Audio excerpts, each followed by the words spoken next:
అందరికీ నమస్కారం. మరి మొన్న ఈ తెలంగాణ రాష్ట్ర ముఖ్యమంత్రి రేవంత్ రెడ్డి జర్నలిస్టుల పైన జుగుప్సాకరమైనటువంటి మాటలు మాట్లాడడం దుర్మార్గం. దీన్ని తీవ్రంగా ఖండిస్తున్నాం మా బీఆర్ఎస్ పార్టీ నుంచి.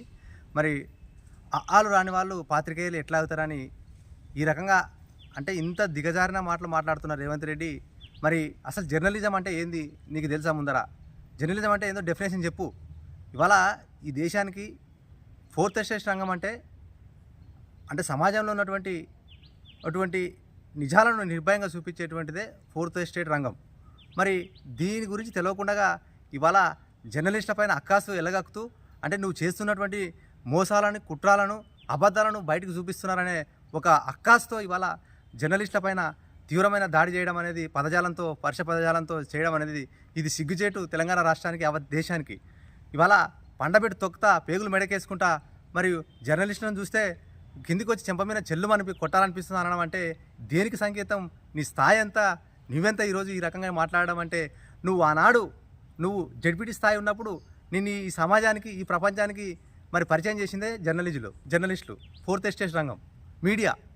మరి నువ్వు ఆ జడ్పీటీ స్థాయి నుంచి ఇవాళ ముఖ్యమంత్రి అయ్యే స్థాయి వరకు కూడా ప్రతిపక్షంలో ఉన్నప్పుడు నువ్వు మీడియాను విచ్చలవిడిగా వాడుకొని మరి మీడియా ద్వారా లబ్ధి పొంది నువ్వు హైలైట్ అయ్యి మరి ఇలా అధికారంలోకి రాగానే మీడియా నీకు విషపామైందా? మరి మీడియా మీద అక్కాసు కక్కుతున్నావా? ఇవాళ మీడియా నీకు చేదైందా? మరి ఆ రోజు రెచ్చగొట్టింది నువ్వే కదా. ఆ రోజు మరి యూట్యూబ్ ఛానల్ని ప్రోత్సహించి అబద్ధాలను ప్రపంచానికి, సమాజానికి తెలుపుతూ వచ్చి మరి ఆనాడు మరి అధికారంలోకి రావడానికి అన్ని రకాలుగా మీడియాను వాడుకొని ఇవాళ మీడియా నీకు చేదైందా? ఇవాళ చూస్తున్నాం, ఇవాళ అధికారంలో నువ్వే ఉన్నావు కదా. జర్నలిజం అంటే ఏందో డెఫినేషన్ చెప్పు నీకు తెలిస్తే. మరి ఇవాళ జర్నలిస్టుకి ఏం చేసినావు చెప్పు. ఇవాళ గ్రామీణ స్థాయిలో ఉన్నటువంటి జర్నలిస్టులు, మరి మండల స్థాయిలో ఉన్నటువంటి జర్నలిస్టులు, తాలూకా స్థాయిలో కానీ జిల్లాల స్థాయిలో కానీ ఉన్నటువంటి జర్నలిస్టులు రెక్కాడితే కానీ డొక్కాడని పరిస్థితుల్లో వాళ్ళు పాపం అన్ని పక్కకు వదిలిపెట్టి ఈ సమాజంలో జరుగుతున్నటువంటి కుట్రలను, అక్రమాలను, దోపిడీదారుల యొక్క భరతం పట్టడం కోసం నిర్భయంగా బయటకు చూపిస్తున్నారు. ఈ సమాజంలో జరుగుతున్నటువంటి మోసాలను కూడా నిర్భయంగా చూపిస్తున్నటువంటి జర్నలిజం పైన ఈ రకమైన దాడి అనేది చాలా దుర్మార్గం. మొన్న మీరు నవతెలంగాణ వార్షికోత్సవం పోయినప్పుడు మరి అక్కడ ఈ అక్కాసు ఎలగక్కడం అంటే ఈ రాష్ట్రంలో ఉన్నటువంటి ఎస్సీ ఎస్టీ బీసీ మైనార్టీల పైన దాడి చేయడమే, ఎస్సీ ఎస్టీ బీసీలను మైనార్టీలను అవమానపరచడమే. ఇవాళ ఆ నవతెలంగాణ వార్షికోత్సవంలో కూడా అక్కడ కూడా ఎస్సీలు ఉన్నారు, బీసీలు ఉన్నారు, మైనార్టీలు ఉన్నారు. మరి వీళ్ళందరినీ అవమానపరచడమే కదా. అంటే నీకు ఎస్సీ ఎస్టీ బీసీలు అంటే లెక్కలేదు. కేవలం నీ దగ్గర కొంత అగ్రవర్ణాల వాళ్ళని పెట్టుకొని ఇవాళ ఊరేగుతున్నావు. మరి ఇవాళ ఈ ఎస్సీ ఎస్టీ బీసీల ఉన్నటువంటి జర్నలిస్టులకు కూడా నువ్వు అవకాశాలు కల్పించు. ఇవాళ కొంతమంది పిడికడ మందితోనే ఇవాళ నువ్వు ఇవాళ ఫోర్త్ ఎస్టేట్ రంగాన్ని చేతులు పెట్టుకొని నీ ఇష్టం వచ్చినట్టు ఆట ఆడుతున్నావు. మరి నువ్వు ఒక జోడయాత్రని పెట్టి ఇవాళ ఊరేగుతున్నావు కదా. తెలంగాణ సీఎం అని అనఫీషియల్గా ఊరేగుతున్నావు కదా. మరి ఇలా నీ జోడయాత్రలో కూడా మరి అబద్ధాలు చూపిస్తుంది, అబద్ధాలు చెప్తుంది సమాజానికి ఎవరు? మీడియానే కదా. మరి దాన్ని ఎందుకు చెప్తలేవు నువ్వు? అంటే ఇవాళ నీ వరకు వచ్చేసరికి ఇవాళ నీ మోసాలు, నువ్వు చేస్తున్నటువంటి కుట్రలు, నువ్వు చేస్తున్నటువంటి దోపిడీ నువ్వు చూపిస్తున్న భయంతో ఇవాళ మీడియా పైన అక్కాసు వెళ్ళగక్కుతున్నావా? ఇది దుర్మార్గం. దీన్ని తీవ్రంగా ఖండిస్తున్నాం.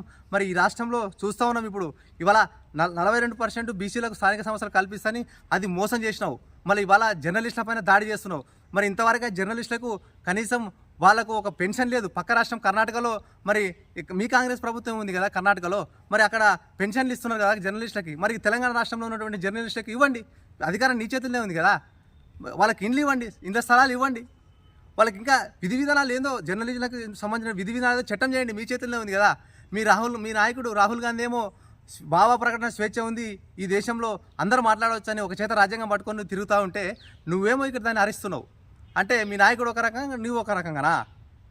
ఇవాళ ఆనాడు నువ్వు ప్రతిపక్షంలో ఉన్నప్పుడు ఎంత వాడుకోవాలో మరి ఎంత వాడుకోవాలో ఎన్ని యూట్యూబ్ ఛానల్ తీసుకొచ్చింది నువ్వే.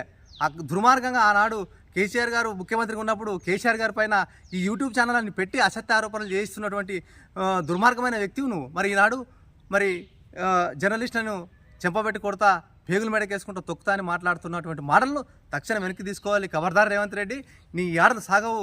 ఇవన్నీ నీ లబ్ధి కోసమే చేసి ఇవాళ సమాజాన్ని నువ్వు ఏదో నీ గుప్పట్లో పెట్టుకోవాలా, మీడియా నా గుప్పట్లో పెట్టుకోవాలని చూస్తే నీకు ఊసలు లెక్కబెట్టే పరిస్థితి వస్తుంది ఈ రాష్ట్రంలో. ఖచ్చితంగా తెలియజేస్తున్నాం. మా జర్నలిస్టుల పక్షాన మా బీఆర్ఎస్ పార్టీ ఖచ్చితంగా పోరాడుతుంది అని డిమాండ్ చేస్తున్నాం.